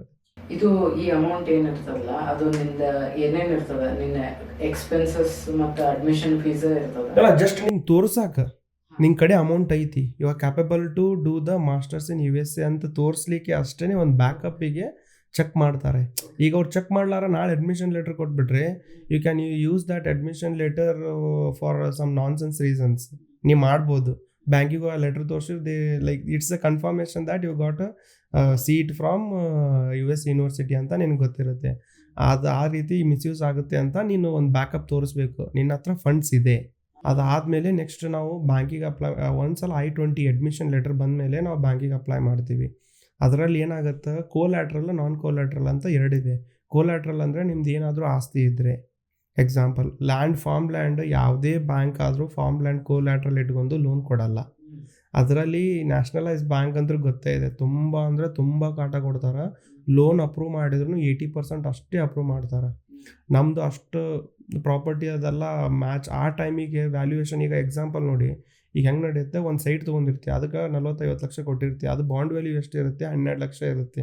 ಅದಕ್ಕೆ ಬ್ಯಾಂಕ್ದವ್ರದ್ದು 80% ಕೊಡ್ತಾರೆ. ಎಷ್ಟು, 8 ಲಕ್ಷ. 12 ಲಕ್ಷಕ್ಕೆ 80% ಕೊಟ್ಟರೆ ಒಂದು 10 ಲಕ್ಷ ಇಲ್ಲ 9.5 ಲಕ್ಷ ಕೊಡ್ತಾರೆ. 9.5 ಲಕ್ಷದಲ್ಲಿ ಒಂದು ಸೆಮಿಸ್ಟರ್ ಫೀಸ್ ಆಗಲ್ಲ. ಅದಕ್ಕೆ ಏನು ಮಾಡಿದ್ವಿ ನಾವು, ಪ್ರೈವೇಟ್ ಬ್ಯಾಂಕ್ಸಿಗೆ ಗೋತ್ರು ಮಾಡ್ತೀವಿ. ಕೊಟಕ್ ಮತ್ತು ಆಮೇಲೆ ICICI, HDFC, ಈ ರೀತಿ ಪ್ರೈವೇಟ್ ಬ್ಯಾಂಕ್ಸಿಗೆ ಹೋಗ್ತೀವಿ. ಅದರಲ್ಲಿ ನನಗೆ ಸಪೋರ್ಟ್ ಮಾಡಿದ್ದು HDFC ಬ್ಯಾಂಕ್. ಅವರು ವಿತೌಟ್ ಕೋಲ್ಯಾಟ್ರಲ್ ಕೊಟ್ಟರು, ಏನೂ ಆಸ್ತಿ ಪತ್ರ ಇರಲೇದೇನೆ ಕೊಟ್ಟಿದ್ದು. ಅದರಲ್ಲಿ ಏನಾಗುತ್ತೆ, ಅದು ಒಂದಿಷ್ಟು ಕ್ರೈಟೀರಿಯಾ ಇರುತ್ತೆ. ನಿಮ್ಮ ಫಾದರ್ ಇನ್ನೂ 5 ವರ್ಷ ಒಳಗಡೆನೇ ಇರಬೇಕು. ಅಂದ್ರೆ 5 ವರ್ಷ, ಈಗ ನಿಮ್ಮ ಫಾದರ್ ಜಾಬ್ ಮಾಡ್ತಿದ್ದಾರೆ, ಅವ್ರಿಗೆ ಅರೌಂಡ್ ಏಜ್ 54, ಇನ್ನೂ ಅವ್ರದ್ದು 6 ವರ್ಷ ಸರ್ವಿಸ್ ಇದೆ. ಆ ಕ್ರೈಟೀರಿಯಾ 5 ವರ್ಷಕ್ಕಿಂತ ಕಡಿಮೆ ಇರಬಾರ್ದು, ಅಂದರೆ ನಿಮ್ಗೆ ಲೋನ್ ಅಪ್ರೂವ್ ಆಗುತ್ತೆ. ಅದು only based on your salary slip loan ಕೊಡ್ತಾರೆ HDFCದವರು. ಬಟ್ ಇಂಟ್ರೆಸ್ಟ್ ರೇಟ್ ಜಾಸ್ತಿ ಇರುತ್ತೆ, ಆಬ್ವಿಯಸ್ಲಿ 11% ಇರುತ್ತೆ. ಬಟ್ ಧೈರ್ಯ ಹೋಗ್ಬೇಕನ್ನೋದು, ಮುಂದೆ ಏನಾಗುತ್ತೋ ನೋಡೋಣ ಅನ್ನೋದು. ಒಂದ್ಸಲ ಲೋನ್ ಅಪ್ರೂವ್ ಆದಮೇಲೆ ನಿಂದ ನೆಕ್ಸ್ಟ್ ಸ್ಟೆಪ್ಪು, ನೀನು ಇದನ್ನು ಮಾಡಬೇಕು, ವೀಸಾಕ್ಕೆ ಅಪ್ಲೈ ಮಾಡಬೇಕು. ಆಮೇಲೆ ಸೆವಿಸ್ ID ಅಂತ ಒಂದು ಬರುತ್ತೆ, ಅಲ್ಲಿ ಸ್ಟೂಡೆಂಟ್ ಬೋರ್ಡ್ ಎಕ್ಸ್ಚೇಂಜ್, ಅದಕ್ಕೆ ನೀನು ಅಪ್ಲೈ ಮಾಡಬೇಕು. ಅದಕ್ಕೆ ಅಪ್ಲೈ ಮಾಡಿದಾದಮೇಲೆ ನೀನು ವೀಸಾ ಸ್ಲಾಟ್ಸ್ ಬುಕ್ ಮಾಡಬೇಕು. ವೀಸಾ ಸ್ಲಾಟ್ಸ್ ಬುಕ್ ಮಾಡೋದೇ ಒಂದು ರಗಳೆ. ನೀನು 24 ತಾಸು ವೀಸಾ ಸ್ಲಾಟ್ಸ್ ಸಿಗುತ್ತಿಲ್ಲ, ಚೆಕ್ ಮಾಡ್ತಾ ಇರಬೇಕು, ವೆಬ್ಸೈಟ್ ಚೆಕ್ ಮಾಡ್ತಾ ಇರಬೇಕು. ಅದು ಯಾವಾಗ ಸಿಗುತ್ತೋ, ಲೈಕ್ ಎಕ್ಸಾಂಪಲ್ ನಮ್ಮ ಬೆಂಗಳೂರಲ್ಲಂತೂ ಇಲ್ಲ, 2 ಇರುತ್ತೆ, ಒಂದು ಬಯೋಮೆಟ್ರಿಕ್ ಇರುತ್ತೆ, ಒಂದು ಇಂಟರ್ವ್ಯೂ ಇರುತ್ತೆ. ಬಯೋಮೆಟ್ರಿಕ್ಕು ಒಮ್ಮೆ ಹೆಂಗಾಗುತ್ತೆ, ನಿಂಗಿರು ಚೆನ್ನೈ, ಹೈದರಾಬಾದ್, ಮುಂಬೈ, ಡೆಲ್ಲಿ, ಕೋಲ್ಕತ್ತಾ, ಇಷ್ಟು ಇದ್ದಾವೆ ರೀಸನ್ಸ್ ಇರುವೆ. ಒಮ್ಮೊಮ್ಮೆ ಏನಾಗುತ್ತೆ, ಬಯೋಮೆಟ್ರಿಕ್ ಡೆಲ್ಲಿಗೆ ಬಂದಿರ್ತೈತಿ, ಇಂಟರ್ವ್ಯೂ ಕೋಲ್ಕತ್ತಾಗೆ ಬಂದಿರುತ್ತೆ. ಎರಡೂ ನೀವು ಒಂದೇ ಪ್ಲೇಸ್ದಾಗ ಸಿಗೋದು, ಇಟ್ಸ್ ಅ ಲಕ್. ಅದು ಅವ್ರು ಸೆಲೆಕ್ಟ್ ಮಾಡ್ತಾರೆ, ಅದು ನಾವು ಜಸ್ಟ್ ಸೆಲೆಕ್ಟ್ ಮಾಡೋದು. ಪ್ಲೇಸ್ ರ್ಯಾಂಡಮ್ ಆಗಿ ಯಾವ ಸಿಗುತ್ತೆ, ನಾವು ಡೇಟ್ ಸೆಲೆಕ್ಟ್ ಮಾಡೋದು, ಬ್ಯಾಕ್ ಟು ಬ್ಯಾಕ್ ಸಿಗುತ್ತೆ. ನನ್ನ ಫಾರ್ ಎಕ್ಸಾಂಪಲ್ ಏನಾಗಿತ್ತು ಅಂದರೆ, ಜೂನು 28ನೇ ತಾರೀಕು ಬಯೋಮೆಟ್ರಿಕ್ ಬಾಂಬೆ, ಲಕ್ಕಿಲಿ ನನಗೆ 2 ಬಾಂಬೆ ಸಿಕ್ತು, ಬಾಂಬೆ ಕನ್ಸಲ್ಟೇಟ್ 28 ಅಲ್ಲಿ ಸಿಕ್ತು. ಜುಲೈ 3ನೇ ತಾರೀಕು 5 ದಿನ ಆದಮೇಲೆ ಇಂಟರ್ವ್ಯೂ ಇತ್ತು. ಒಂದಿಷ್ಟು ಜನಕ್ಕೆ ಏನಾಗುತ್ತೆ, ಬ್ಯಾಕ್ ಟು ಬ್ಯಾಕ್ ಇರುತ್ತೆ, 2 ದಿನದಲ್ಲಿ ಸಿಕ್ಬಿಡುತ್ತೆ. ಒಂದಿಷ್ಟು ಜನಕ್ಕೆ 10 ದಿನ ಗ್ಯಾಪ್ ಇರುತ್ತೆ. ಅದಾಗಿ ಏನಾಗುತ್ತೆ, ನೀ ಅವೆಲ್ಲ ಅಡ್ಡಾಡಬೇಕು. ಒಂದ್ಸಲ ನಿನ್ನ ಲೋನ್ ಆಯಿತು, ನೀನು ಇದೆಲ್ಲ ವೀಸಾಗೆ ಅಪ್ಲೈ ಮಾಡಿದ್ದು. ವೀಸಾ ಅಪ್ಲೈ ಆದಮೇಲೆ ನೀನು ಪ್ರಾಸೆಸ್ ಅಂದರೆ ಬಯೋಮೆಟ್ರಿಕ್, ನಿಂದು ಇಂಟರ್ವ್ಯೂ ಕೊಟ್ಟು ಅಲ್ಲಿ ಕ್ವಶನ್ಸ್ ಕೇಳ್ತಾರೆ. ಲೈಕ್ ಹೆಂಗೆ ಕ್ವಶನ್ಸ್ ಕೇಳ್ತಾರೆ ಅಂತಂದ್ರೆ, ನೀ ಎದ್ಕೊಂಡು, like it's completely depend on the interview.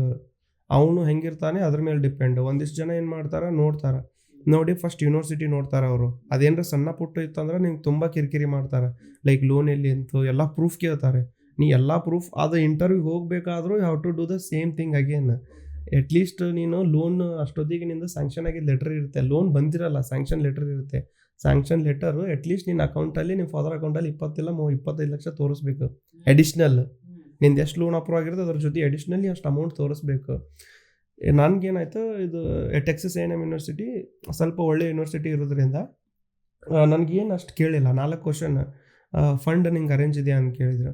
ನಾನು ಎಸ್ ಐತಿ, HDFC ಬ್ಯಾಂಕ್ದು ಲೋನು, ಮತ್ತು ಆಮೇಲೆ ನಾವು ಸ್ಟೇಟ್ಮೆಂಟ್ 2 ತೋರಿಸಿದೆ. ಆಮೇಲೆ ಯಾವ ಯೂನಿವರ್ಸಿಟಿ ಗೊತ್ತಿರುತ್ತೆ ಅವ್ರಿಗೆ, ಬಟ್ ಯಾವ ಯೂನಿವರ್ಸಿಟಿಗೆ ಹೋಗ್ತೀಯ ಅಂತ ಕೇಳಿದರು, ಯಾವ ಬ್ರಾಂಚ್ ಅಂತ ಕೇಳಿದ್ರು. 3 ಕ್ವಶನ್. ಐ ವಾಸ್ ಲಕ್ಕಿ, ನನ್ನ ಮುಂದೆ ಇಬ್ಬರದು ರಿಜೆಕ್ಟ್ ಆಗಿತ್ತು.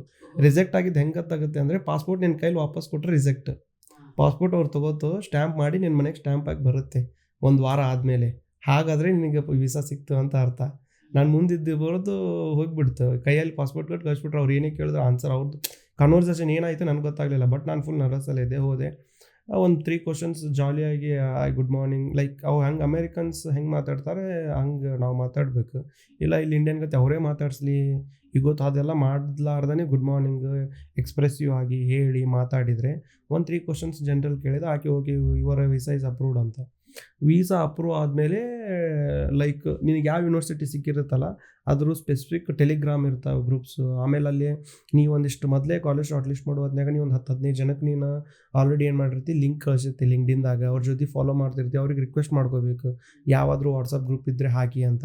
ಅದರಲ್ಲಿ ಏನು ಮಾಡ್ತಾ ಎವ್ರಿ ಇಯರ್ ಒಂದೊಂದು ಹೊಸ ವಾಟ್ಸಪ್ ಗ್ರೂಪ್ ಕ್ರಿಯೇಟ್ ಮಾಡ್ತಿರ್ತಾರೆ incoming, like ಇರ್ರೆಸ್ಪೆಕ್ಟ್ of any department, industrial ಇರು, ಕಂಪ್ಯೂಟರ್ ಸೈನ್ಸ್ ಇರು, ಕಂಪ್ಯೂಟರ್ ಇಂಜಿನಿಯರಿಂಗ್ ಇರು, ಬಯೋಟೆಕ್ನಾಲಜಿ ಇರು, ಎನಿ ಡಿಪಾರ್ಟ್ಮೆಂಟ್. ಅದರಲ್ಲಿ ಗ್ರೂಪಲ್ಲಿ ಆ್ಯಡ್ ಮಾಡ್ತಾರೆ. ಅವಾಗ ನಾವು ರೂಮ್ಮೇಟ್ಸ್ ಹುಡುಕಬೇಕು. ರೂಮ್ಮೇಟ್ಸ್ ಹುಡುಕ್ಬೇಕು. ಅದರಲ್ಲಿ ರೂಮ್ಮೇಟ್ಸ್ ಹುಡುಕೊಂಡು ಅಲ್ಲಿ ಅಪಾರ್ಟ್ಮೆಂಟ್ ಹುಡುಕ್ಬೇಕು. ಅಲ್ಲಿ ಅಪಾರ್ಟ್ಮೆಂಟ್ ಹುಡ್ಕೊಂಡು ಇಲ್ಲಿದ್ದಲ್ಲೇ ಎಲ್ಲಾನು ಪೇ ಮಾಡಬೇಕು. ಪಾರ್ಲಲ್ಲಿ ಅದ್ರ ಜೊತೆ ಫ್ಲೈಟ್ ಟಿಕೆಟು ಬುಕ್ ಮಾಡಬೇಕು. ಇದು ನೀವು ಹೋಗೋಕ್ಕಿಂತ ಮೊದಲೇನೆ ಎಲ್ಲ ಪೇ ಆಗಬೇಕು, ಪ್ಲ್ಯಾನ್ ಆಗಬೇಕು, ಮತ್ತು ಆಮೇಲೆ ರೂಮ್ಮೇಟ್ಸ್ ಇಲ್ಲೇ ಸೆಟ್ ಆಗಬೇಕು. ಅಲ್ಲಿ ಹೋದಾದ್ಮೇಲೆ ಹುಡ್ಕೊಳಕ್ಕೆ ಆಗಲ್ಲ. ಇಲ್ಲೇ ನನಗೆ ಲಕ್ಕಿಲಿ 4 ಜನ 3 ನನ್ನ ಬಿಟ್ಟು ಉಳ್ಕಿದ 3 ಜನ ಕರ್ನಾಟಕದವ್ರು ಸಿಕ್ಕರು. ಒಬ್ಬ ಉಡುಪಿ, ಒಬ್ಬ ಗದಗ, ಒಬ್ಬ ಧಾರವಾಡ. ನಮಗೆ ಕನ್ವೀನಿಯೆಂಟ್ ಆಗಿಬಿಡ್ತು. ಇಲ್ಲಿದ್ದಾಗಲೇ ನಾವು ಅಪಾರ್ಟ್ಮೆಂಟ್ ಬುಕ್ ಮಾಡಿದ್ವಿ, ಹೋದ್ವಿ, ಲ್ಯಾಂಡ್ ಆದಮೇಲೆ ಅಲ್ಲಿ ಇಮಿಗ್ರೇಷನಲ್ಲಿ ಪಾಸ್ ಆಗುವವರೆಗೂ ನೀವು ಹೋಗಿ ಇಮಿಗ್ರೇಷನ್ ದಾಟಿ ನೀ US ಅಮೆರಿಕ ಮುಟ್ಟಿ ಏರ್ಪೋರ್ಟ್ ಹೊರಗೆ ಹೋಗುವವರೆಗೂ ಯಾವುದೇ ಗ್ಯಾರಂಟಿ ಇರಲ್ಲ. 100% ನೀ ಇಳಿದೆ ಅಂತ. ಅಲ್ಲಿ ಇಮಿಗ್ರೇಷನ್ ದಾಟಿದಾದ್ಮೇಲೆ ಗ್ಯಾರಂಟಿ ನೀ ಅಮೆರಿಕಕ್ಕೆ ಬಂದೆ ಅಂತ. ಸಾಕಷ್ಟು ಇರುತ್ತೆ ಸಿಚುವೇಶನ್. ಏನಂದರೆ ಒಂದು ಬೆಸ್ಟ್ ಎಕ್ಸಾಂಪಲ್, ಲಾಸ್ಟ್ ಇಯರ್ ಏನಾಗಿತ್ತು ಅಂತಂದರೆ, ನಮ್ಮಂಗೆ ಮಾಸ್ಟರ್ಸ್ ಬರೋ ಸ್ಟೂಡೆಂಟ್ಸು ಇಲ್ಲೇ ಬೆಂಗಳೂರಲ್ಲಿ ಒಂದು ಒಳ್ಳೆ ಕಂಪ್ನಿಯಲ್ಲಿ ಕೆಲಸ ಮಾಡ್ತಿದ್ರು, ಒಳ್ಳೆ ಎಕ್ಸ್ಪೀರಿಯನ್ಸ್ ಜನ. ಅವ್ರು ಏನು ಮಾಡಿದ್ರು, ಚಲೋ ಯೂನಿವರ್ಸಿಟಿ ಬಿಟ್ಟು ಕಡಿಮೆ ಅಂದರೆ ಲೈಕ್ ನಾವು ಡಿಫ್ರೆನ್ಷಿಯೇಟ್ ಮಾಡಬಾರ್ದು, ಬಟ್ ಅಕಾರ್ಡಿಂಗ್ ಟು ರ್ಯಾಂಕಿಂಗ್ ಸ್ವಲ್ಪ ಕೆಳಗೆ ಮಟ್ಟದಲ್ಲಿರುವ ಯೂನಿವರ್ಸಿಟಿಗೆ ಲೋ ರ್ಯಾಂಕ್ ಇದ್ದಕ್ಕೆ ಅಪ್ಲೈ ಮಾಡಿದರು. ಲೋ ರ್ಯಾಂಕ್ ಅಪ್ಲೈ ಮಾಡಿದ್ದಾರೆ. ಎದಕ್ಕೆ ಗೊತ್ತಾ ರೀಸನ್? ಇಲ್ಲಿ 2 ಲೂಪ್ ಹೋಲ್ಸ್ ಹುಡುಕಿದ್ದಾರೆ ಅವರು. ಒಂದು, ನೀನು ಕೆಳಮಟ್ಟದ ಯೂನಿವರ್ಸಿಟಿಗೆ ಅಪ್ಲೈ ಮಾಡಿದೆ ಅಂದರೆ ಸ್ಕಾಲರ್ಶಿಪ್ಸ್ ತುಂಬ ಕೊಡ್ತಾರೆ. ನೀ ಅಲ್ಲಿ ಮುಟ್ಟಲಾರ್ದೇ ನಿನಗೆ ಅಲ್ಲಿ TA RA GA ಅದನ್ನು ಎಕ್ಸ್ಪ್ಲೇನ್ ಮಾಡ್ತೀನಿ, ಅದೆಲ್ಲ ಪೊಸಿಷನ್ಸ್ ಇಲ್ಲಿರುವಾಗಲೇ ಕೊಡ್ತಾರೆ. ಓಕೆ. ಆಮೇಲೆ ಫೀಸ್ ನೀವು ವೆರಿ ಲೆಸ್ ಅಂದರೆ ತುಂಬ ಕಡಿಮೆ ಫೀಸಲ್ಲಿ ಹೋಗ್ತೀಯ. ಅದು ಮಾಡಿದರು ಫಸ್ಟ್ ಮಿಸ್ಟೇಕ್. ಅವರು ಒಳ್ಳೆ ಕಂಪ್ನಿಯಲ್ಲಿ ಎಕ್ಸ್ಪೀರಿಯನ್ಸ್ ಇದೆ, ಒಳ್ಳೆ ಪರ್ಸಂಟೇಜ್ ಇದೆ, ಎಲ್ಲ ಇದ್ದೂ ಹೊಸ ಚಲೋ ಯೂನಿವರ್ಸಿಟಿಗೆ ಹಾಕ್ಲಾರ ಇವು ಕೆಳಗಿನ ಆಸೆಗೆ ಬಿದ್ದು ಅಮೌಂಟ್ ಉಳ್ಸೋಕೆ ಹೋಗಿ ಇವು ಕೆಳಗಿನ ಯೂನಿವರ್ಸಿಟಿಗೆ ಹಾಕಿದ್ರು. ಒಂದನೇ ತಪ್ಪು ಅದು. ಎರಡನೇ ತಪ್ಪು ಏನು ಮಾಡಿದ್ರು ಅಂದರೆ, USA ಬರೋಕ್ಕಿಂತ ಮುಂಚೆನೇ ಅವ್ರು ಏನು ಮಾಡಿದ್ರು, ಎಲ್ಲ ಟೆಕ್ಸ್ಟ್ ಮಾಡಿದ್ರು, ನಾಟ್ ಅಬೌಟ್ ಎಜುಕೇಷನ್. ಅಲ್ಲಿ ಪಾರ್ಟ್ ಟೈಮ್ ಸಿಗುತ್ತಾ, ನಾನು ಇಲ್ಲಿಗೆಲ್ಲ ವರ್ಕ್ ಮಾಡ್ಬೋದಾ ಹೋಟೆಲಲ್ಲಿ, ಅದು ಕ್ಯಾಶಲ್ಲಿ, ಆ ರೀತಿ ಎಲ್ಲ ಚಾರ್ಟ್ಸ್ ಅವರಲ್ಲಿ ಇದ್ದು. ಅದು ಆದಮೇಲೆ F1 ನಾವು ಈಗೇನು ಇಂಟರ್ವ್ಯೂ ಹೇಳಿದ್ನಲ್ಲ ನನಗೆ ಜಸ್ಟ್ ಫ್ಯೂ ಮಿನಿಟ್ಸ್ ಬ್ಯಾಕ್, ಆ ಇಂಟರ್ವ್ಯೂ ಕೊಡಬೇಕಾದ್ರೆ ಇಟ್ಸ್ ಲೈಕ್ ಫ್ರೀ. ಅದು ಈಗ ಹೆಂಗೆ ನಾವಿಬ್ಬರು ಮಾತಾಡ್ತಿದ್ವಲ್ಲ, ಹಿಂಗೆ ಇಂಟರ್ವ್ಯೂ ಆಗಬೇಕು. ಅದಕ್ಕೆ ಪ್ರಿಪೇರ್ ಆಗಬಾರ್ದು ಆ್ಯಸ್ ಪರ್ F1 ರೂಲ್ಸ್. ಈ ಕನ್ಸಲ್ಟೆನ್ಸಿ ಏನು ಮಾಡ್ತೀವಿ ಗೊತ್ತಾ, ನಿಂಗೆ ಸೆಟ್ ಆಫ್ ಕ್ವಶನ್ಸ್ ಕೊಡುತ್ತೆ. ಆಮೇಲೆ ಆ ಕ್ವಶನಿಗೆ ನೀ ಆನ್ಸರ್ ಬರೆದು ಬಯೋಟ ಮಾಡ್ತಿ, ಲೈಕ್ ನೀ ಪ್ರಿಪೇರ್ ಆಗ್ತಿ. ಆ PDFs ಅವ್ರ ಮೊಬೈಲಲ್ಲಿ ಸಿಕ್ಕು. ಅವರು ಲ್ಯಾಂಡ್ ಆದರು US ಅಲ್ಲಿ. ನಾನು ಏರ್ಪೋರ್ಟ್ ಮೆನ್ಷನ್ ಮಾಡಲ್ಲ, ಏನು ಮೆನ್ಷನ್ ಮಾಡಲ್ಲ. ಏರ್ಪೋರ್ಟಲ್ಲಿ US ಅಲ್ಲಿ ಲ್ಯಾಂಡ್ ಆದ್ಕೊಂಡು ರ್ಯಾಂಡಮ್ ಚೆಕ್ ಮಾಡ್ತಿರ್ತಾರೆ. ಈಗ ಎಕ್ಸಾಂಪಲ್ ನಾನು ಹೇಳಿದೆ, ಯಾರನ್ನೂ ಚೆಕ್ ಮಾಡಿ ಎಲ್ಲನೂ ಅದೇ ಪ್ರಾಸೆಸ್ ಹೇಳ್ತೀನಿ. ನಾನು ರ್ಯಾಂಡಮಾಗಿ ಹೇಳಿದೆ. ನಾನು ಹೇಳಿದ್ಕೊಂಡು ಏನು ಮಾಡಿದ್ರು, ನಾವು 4 ಜನ ಇದ್ವಲ್ಲ, ಎಲ್ಲರನ್ನೂ ಬಿಟ್ಟರು. ನಮ್ಮ 3 ಲಗೇಜ್ ಇದ್ವಲ್ಲ, ನಮ್ಮನ್ನಷ್ಟೇ ಸೈಡಿಗೆ ಕರೆದ್ರು. ನಮ್ಮದು ಪ್ರತಿಯೊಂದು ಬ್ಯಾಗು ಓಪನ್ ಮಾಡಿ ಚೆಕ್ ಮಾಡಿದರು. ಗೊತ್ತಿಲ್ಲ, ಪ್ರತಿಯೊಂದು ಬ್ಯಾಗ್ ಓಪನ್ ಮಾಡಿ ಒಳಗಿನ ಪದಾರ್ಥನೆಲ್ಲ ಅವ್ರು ಗ್ಲೌಸ್ ಹಾಕೊಂಡು ಎಲ್ಲನೂ ಬಿಡಿಸಿದ್ರು. ಅರಿಬೆ ಎತ್ತಿದ್ರು, ನಮಗೆ ಹೋಗುವಾಗ ತಿನ್ನೋ ಮಟೀರಿಯಲ್ಸ್ ಇರ್ತಾವಲ್ಲ ಅದನ್ನೆಲ್ಲ ಎತ್ತಿದ್ರು. ಕಡಿಗೆ ಎಲ್ಲನೂ ಮಾಡಿ ಒಂದು ಜೀರಿಗೆ ಪಾಕೆಟು, ನಾನು ಇಲ್ಲಿಂದ ಇನಿಷಿಯಲ್ ಎಲ್ಲ ಒಯ್ದಿದ್ದೆ, ಜೀರಿಗೆ ಪಾಕೆಟ್ ತೆಗೆದ್ರು, ಅದನ್ನು ಸಾನ್ಗೆ ಒಳಗೆ ಹಾಕಿ ಸಾನ್ಸಿದ್ರು. ಸಣ್ಣ ಒಂದು ಕಡ್ಡಿ ಸಿಕ್ತು, ಇದು ಕಂಟ್ಯಾಮಿನೇಷನ್ ಇದೆ ಒಗಿತೀವಿ ಅಂತಂದು ಆ ಜೀರಿಗೆ ಪಾಕೆಟ್ ಅಲ್ಲಿ ಹೋಗಿದ್ರು ರ್ಯಾಂಡಮ್ ಚೆಕ್ಕಲ್ಲಿ. ಅಷ್ಟು ಸ್ಟ್ರಿಕ್ಟಾಗಿ ಚೆಕ್ ಆಗ್ತಿದೆ. ಬಟ್ ಇದು ಮೋಸ್ಟ್ ಜನಕ್ಕೆ ಆಗಲ್ಲ, ಬಟ್ ಲಕ್ಕಿಲಿ ನಂದು ಆಯ್ತು ಅವತ್ತು. ಆ ರೀತಿ ಆ ಏರ್ಪೋರ್ಟಲ್ಲಿ ಅವತ್ತಿನ ಡ್ಯೂಟಿ ಇದ್ದ ಆಫೀಸರ್ ಈಸ್ ವೆರಿ ಸ್ಟ್ರಿಕ್ಟ್ ಇದ್ದರು.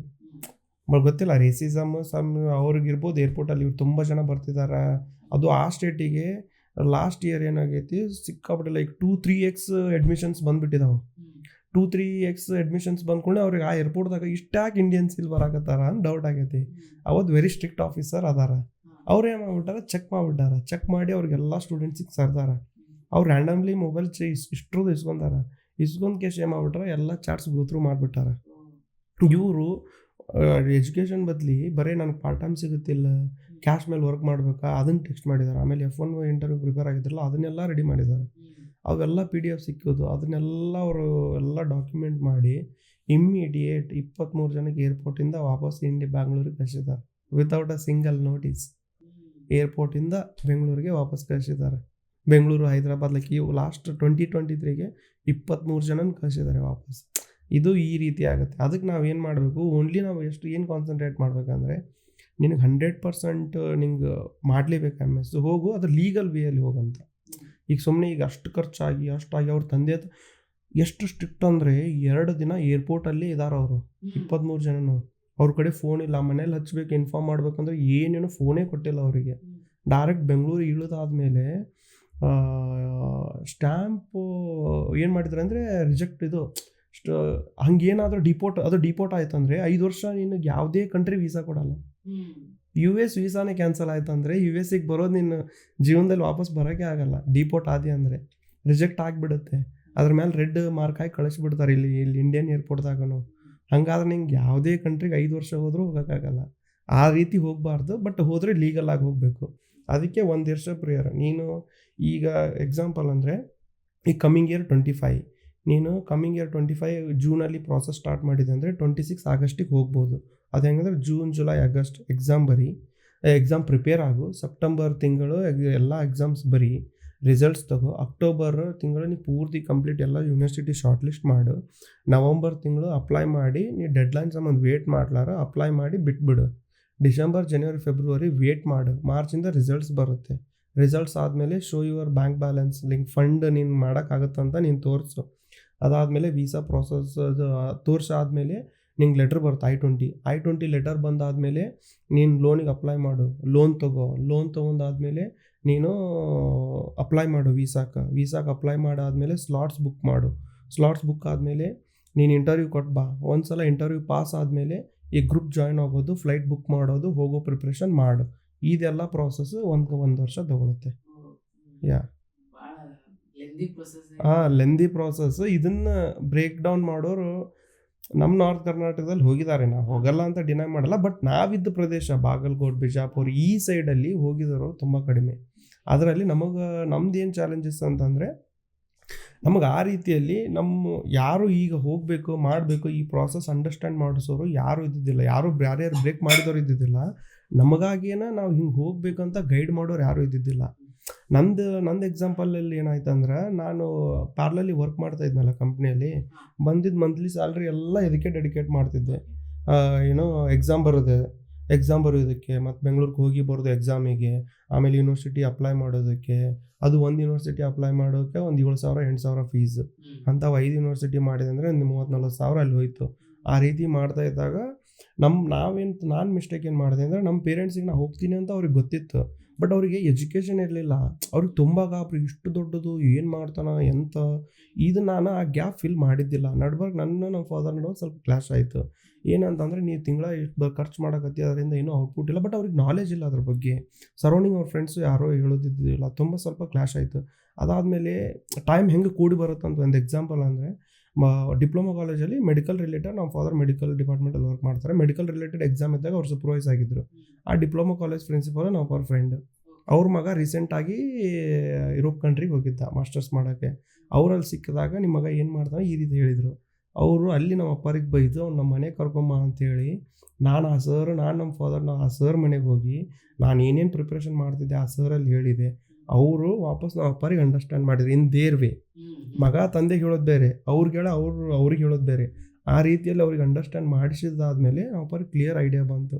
ಅವರು ಒಂದು ವಾರ ಏನು ಮಾಡಿದ್ರು, ಅವ್ರ ಸರ್ಕಲ್ ಆಫ್ ಫ್ರೆಂಡ್ಸ್ ಯಾರ್ಯಾರು ಮಕ್ಳು ಹೋಗಿದ್ದಾರೆ ಬೆಂಗಳೂರು, ಅವ್ರ ಕೊಲೀಗ್ಸ್ ಬೆಂಗಳೂರು ಮೈಸೂರಲ್ಲಿ ಎಲ್ಲರಿಗೂ ಕಾಂಟ್ಯಾಕ್ಟ್ ಮಾಡಿದರು. ಎಷ್ಟು ಧೈರ್ಯ ಆಯ್ತಂದರೆ, ಒಂದು ವಾರ ಆದಮೇಲೆ ನಮ್ದು ಏನೇನು ಆಸ್ತಿ ಇದೆ ಹೊಲ ಎಲ್ಲ ಮಾರ್ತೀನಿ, ನೀನು ಮಾಡು ಅಂತ ಅಷ್ಟು ಕಾನ್ಫಿಡೆನ್ಸ್ ಬಂದುಬಿಡ್ತು. ನಾನು ಆ ಫೀಲ್ ಮಾಡಿದ್ರಾಗ ನಾನು ಮಿಸ್ಟೇಕ್ ಮಾಡಿದ್ದೆ. ಈಗ ಯಾರಾದರೂ ನೆಕ್ಸ್ಟ್ ಹೋಗ್ತಾರೆ ಅಂದರೆ ಹುಡುಗರು, ಈ ಮಿಸ್ಟೇಕ್ ಮಾಡಬೇಡ್ರಿ. ನಾ ಮಾಡಿದ್ದು, let educate your parents first. ನೀವು ಕುಂದೂರ್ರಿ, ಹೇಳ್ರಿ, ಕನ್ವಿನ್ಸ್ ಮಾಡಿ ಆದಮೇಲೆ ಅವರು ನಿಮ್ಮ ಸರೌಂಡಿಂಗ್ ಯಾರ್ಯಾರು ಇರ್ತಾರೋ, ಅವ್ರ ಫಾದರ್ ಮದರು, ಅವ್ರ ಫ್ರೆಂಡ್ಸ್ ಮಕ್ಕಳು ಹೋಗಿರ್ತಾರೆ, ಅವರು ಇವರಿಗೆ ಈ ಗ್ಯಾಪ್ ಹೇಳಿರಲ್ಲ ಈ ಪ್ರಾಸೆಸ್, ಅಲ್ಲಿಂದ ತಪ್ಪು ಮಾಡ್ತಾರೆ. ಅವ್ರು ಕೊಚ್ಕೊಳ್ಳೋದ್ರಾಗ ಇರ್ತಾರೆ, ಹೋಗ್ಯಾನ ಅಂತಂದು. ಪ್ರಾಸೆಸ್ ಈಸಿ, ಇದೇನು ಏನು ತುಂಬ ದೊಡ್ಡ ಸಾಧನೆ ಮಾಡಿಬಿಟ್ಟು ಇದು ರಾಕೆಟ್ ಸೈನ್ಸ್ ಅಲ್ಲ. ಪ್ರಾಸೆಸ್ ಇದೆ. ಪ್ರಾಸೆಸ್ ಎಲ್ಲರೂ ಅವರು ಗೋತ್ರು ಮಾಡಬೇಕು, ನಾವು ಗೋತ್ರು ಮಾಡಬೇಕು. ಅವರಲ್ಲೇ ಸಪೋರ್ಟ್ ಇರುತ್ತೆ. ಈ ಬೆಂಗಳೂರು ಅಂತ ಊರಲ್ಲಿ, ಮೈಸೂರು ಅಂತ ಊರಲ್ಲಿ ಅವ್ರಿಗೆ ಸಪೋರ್ಟ್ ಇರುತ್ತೆ. ನಮಗೆ ಹೆಂಗೆ ಸಪೋರ್ಟ್ ಇರುತ್ತೆ ಅಂದರೆ, ಕನ್ಸಲ್ಟೆನ್ಸಿ ಮನೆ ಪಕ್ಕದ ಏರಿಯಾದಲ್ಲಿರುತ್ತೆ. ಈ ರೀತಿ ಸಪೋರ್ಟು. ಮತ್ತು ಸ್ವಲ್ಪ ಫೈನಾನ್ಷಿಯಲಿ ವೆಲ್ ಇರ್ತಾರೆ. ನಮ್ಮಲ್ಲಿ ಸೈಡ್ ಏನು ಮಾಡ್ತಿರ್ತಾರೆ, ಸ್ವಲ್ಪ ಫೈನಾನ್ಷಿಯಲಿ ನಮ್ಮಲ್ಲಿ ನಾರ್ತ್ ಕರ್ನಾಟಕದಲ್ಲಿ ನಮ್ಮ ರೀಸನ್ನಲ್ಲಿ ಸ್ವಲ್ಪ ನಾವು ಡೌನ್ ಇರ್ತೀವಿ. ಅಂದರೆ ಗೌರ್ಮೆಂಟ್ ಜಾಬು ಲೈಕ್ ಎಲ್ಲರಿಗೂ ಗೊತ್ತಿದ್ದೇ ನಾವು ಅಷ್ಟು ಕಡಿಮೆ ಇರ್ತೀವಿ. ಆಮೇಲೆ ಧೈರ್ಯ ಇರಲ್ಲ. ಫಸ್ಟ್ ಥಿಂಗ್ ಏನಂದರೆ ಧೈರ್ಯ ಬೇಕು ಅದಕ್ಕೆ. ರಾಕೆಟ್ ಸೈನ್ಸ್ ಅಲ್ಲ, ನೀನು ಬೆಳತನ ಕುಂತು ಏನೋ ಕೋಡಿಂಗ್ ಮಾಡಿ ಒಂದು ಏನೋ ಫೇಸ್ಬುಕ್ ಕಂಪ್ನಿ ಕಟ್ಟ ಹಂಗಲ್ಲ. ಅದು ಮಾಸ್ಟರ್ಸ್ ಹೇಗೆ ಇರೋದು ಅಂತ ನಾನು ಎಕ್ಸ್ಪ್ಲೇನ್ ಮಾಡಿದ್ದೀನಿ. ಬಟ್ ಈ ಧೈರ್ಯ ತುಂಬಲ್ಲ, ನಮ್ಮ ಸೈಡ್ ಯಾರೂ ಇರಲ್ಲ. ಅದು ಅಲ್ಲಿ ನಾವು ಲ್ಯಾಗ್ ಆಗ್ತಿರ್ತೀವಿ. ಅದು ಪ್ರಾಸೆಸ್ ಆದಮೇಲೆ, ಕಾನ್ಫಿಡೆನ್ಸ್ ಬಂದ ಮೇಲೆ ನಾವು ಮುಂದೆ ಹೋಗ್ಲಿಕ್ಕೆ ಭಾಳ ಈಸಿ ಆಗುತ್ತೆ. ಗ್ರೇಟ್. ನಮ್ಗೊಂದು ಕಂಪ್ಲೀಟ್ ಇದು ಐಡಿಯಾ ಕೊಟ್ಟಿವಿ. ಒಂದು ಇಂಜಿನಿಯರಿಂಗ್ ಮುಗಿಸಿದ ಮೇಲೆ ಮಾಸ್ಟರ್ಸ್ ಆಗಲಿ ಆ ಪ್ರೊಸೆಸ್ ಹೆಂಗಿರ್ತದ, ಆಮೇಲೆ ಅಲ್ಲಿ ಜಾಬ್ ಹೆಂಗಿರ್ತದ, ಅಲ್ಲಿ ಮಂದಿ ಹೆಂಗಿರ್ತಾರ ಅನ್ನೋ ಐಡಿಯಾ ಕೊಟ್ಟು ಥ್ಯಾಂಕ್ ಯು ಫಾರ್ ದ್ಯಾಟ್. ನೋಡೋಣ, ನಿಮಗೇನಾದರೂ ಡೌಟ್ಸ್ ಇತ್ತಂದ್ರೆ ಮಾಸ್ಟರ್ಸ್ ಬಗ್ಗೆ ಇವ್ರನ್ನೂ ಕಾಂಟ್ಯಾಕ್ಟ್ ಮಾಡ್ಬೋದು. ಇವ್ರದ್ದು ID ನಾನು ಡಿಸ್ಕ್ರಿಪ್ಷನ್ದಾಗ ಹಾಕಿರ್ತೀನಿ. ನಿಮಗೇನಾದರೂ ಇನ್ನೂ ಡೌಟ್ಸ್ ಇತ್ತಂದ್ರೆ ಕಮೆಂಟ್ ಬಾಕ್ಸ್ನಾಗ ಹಾಕ್ರಿ. Thank you. ನೀವು ಜಿಮೇಲ್ ಐಡಿನೂ ಬೇಕಾದ್ರೆ ಡಿಸ್ಕ್ರಿಪ್ಷನ್ ಅಲ್ಲಿ ಹಾಕ. ಎಸ್, ಲೈಕ್ ಯಾವುದೇ ವಿದ್ಯಾರ್ಥಿ ಅಲ್ಲಿ ಯಾರಿಗಾದ್ರೂ ನಿಮ್ಗೆ ಮಾಸ್ಟರ್ಸ್ ಮಾಡೋ ಆಸೆ ಇತ್ತಂದ್ರೆ that from Bagalkot, Bijapur reason, ಏನು ಅಂಜಬೇಡ್ರಿ. ಅದೇನು ಮುಗುಲು ಮುಟ್ಟದ ಆಕಾಶ. Like it's not a big task, it's like very easy task. ಈ ಪ್ರಾಸೆಸ್ ಕಾಮನ್. ಈಗ ಬಟ್ ಯಾವುದೇ ರೊಕ್ಕ ಇರಲಿ ಇರದೇ ಇರಲಿ, ನೀವು ಮಾಡ್ತೀರಂತ ಇದ್ರೆ 1000 ಪೊಸಿಷನ್ಸ್ ಓಪನ್ ಹಾಕೋ. ನಾ ರಿಯಲ್ ಎಕ್ಸಾಂಪಲ್ ನಾನೇ. ಇಡೀ ಹೈಸ್ಕೂಲು ನಿಂತರ ಇಡೀ LKG ಇಂದ ಎಜುಕೇಷನ್ ಮುಗಿಸಿದ ಬಾಗಲಕೋಟೆಯಲ್ಲಿ. ಲೈಕ್ ರಿಸೋರ್ಸಸ್ ಇಲ್ಲ, ಏನೂ ಇರಲಾರ್ದೇ ನೀವು ಮಾಡ್ಬೋದು. ಲೈಕ್ ಮಾಡ್ಬೇಕಂದ್ರೆ ನೀವು ಒಂದು ಥಿಂಗ್ ಮಾಡಬೇಕು, ನೀವು ಧೈರ್ಯ ಮಾಡಬೇಕು. ನೀವು ಧೈರ್ಯ ಮಾಡಿದ್ರೆ ಅಂದ್ರೆ ಆರಾಮ್ಸೆ ನೀವು US ಎಲ್ಲ ನಾಳೆ ಮಂಗಳ ಗ್ರಹಕ್ಕೆ ಹೋಗಿ ಬರೋದು ಈಸಿನೇ. ಅದು ಒಂದು ಮಾಡಬೇಕು. ಎನಿಥಿಂಗ್ ನಿಮ್ಗೆ ಏನೇ ಕಾರ್ ಇದ್ರೆ ಲೈಕ್ ಆಲ್ರೆಡಿ ನಿಮ್ಗೆ ಏನು ಅವಶ್ಯಕತೆ ಇತ್ತು, ನಿಮ್ಗೆ ಹೆಂಗೆ ಮಾಡಬೇಕು, ಡೌಟ್ಸು ಎನಿಥಿಂಗ್ ರಿಲೇಟೆಡ್ ಮಾಸ್ಟರ್ಸ್ ಮತ್ತು ಡಿಪಾರ್ಟ್ಮೆಂಟ್ ವೈಸ್ ಇತ್ತಂದ್ರೆ you can freely contact me. Yes, ಅವ್ರ ಇಮೇಲ್ ಅಡ್ರೆಸ್ ಹಾಕಿರ್ತೀನಿ. ಏನೇ ಡೌಟ್ ಇದ್ರು ಅಲ್ಲಿ ಕೇಳ್ಬೋದು, ಇಲ್ಲ ಕಮೆಂಟ್ ಸೆಕ್ಷನ್ದಾಗ ಹಾಕ್ರಿ. Thank you for watching. Thank you Akshay.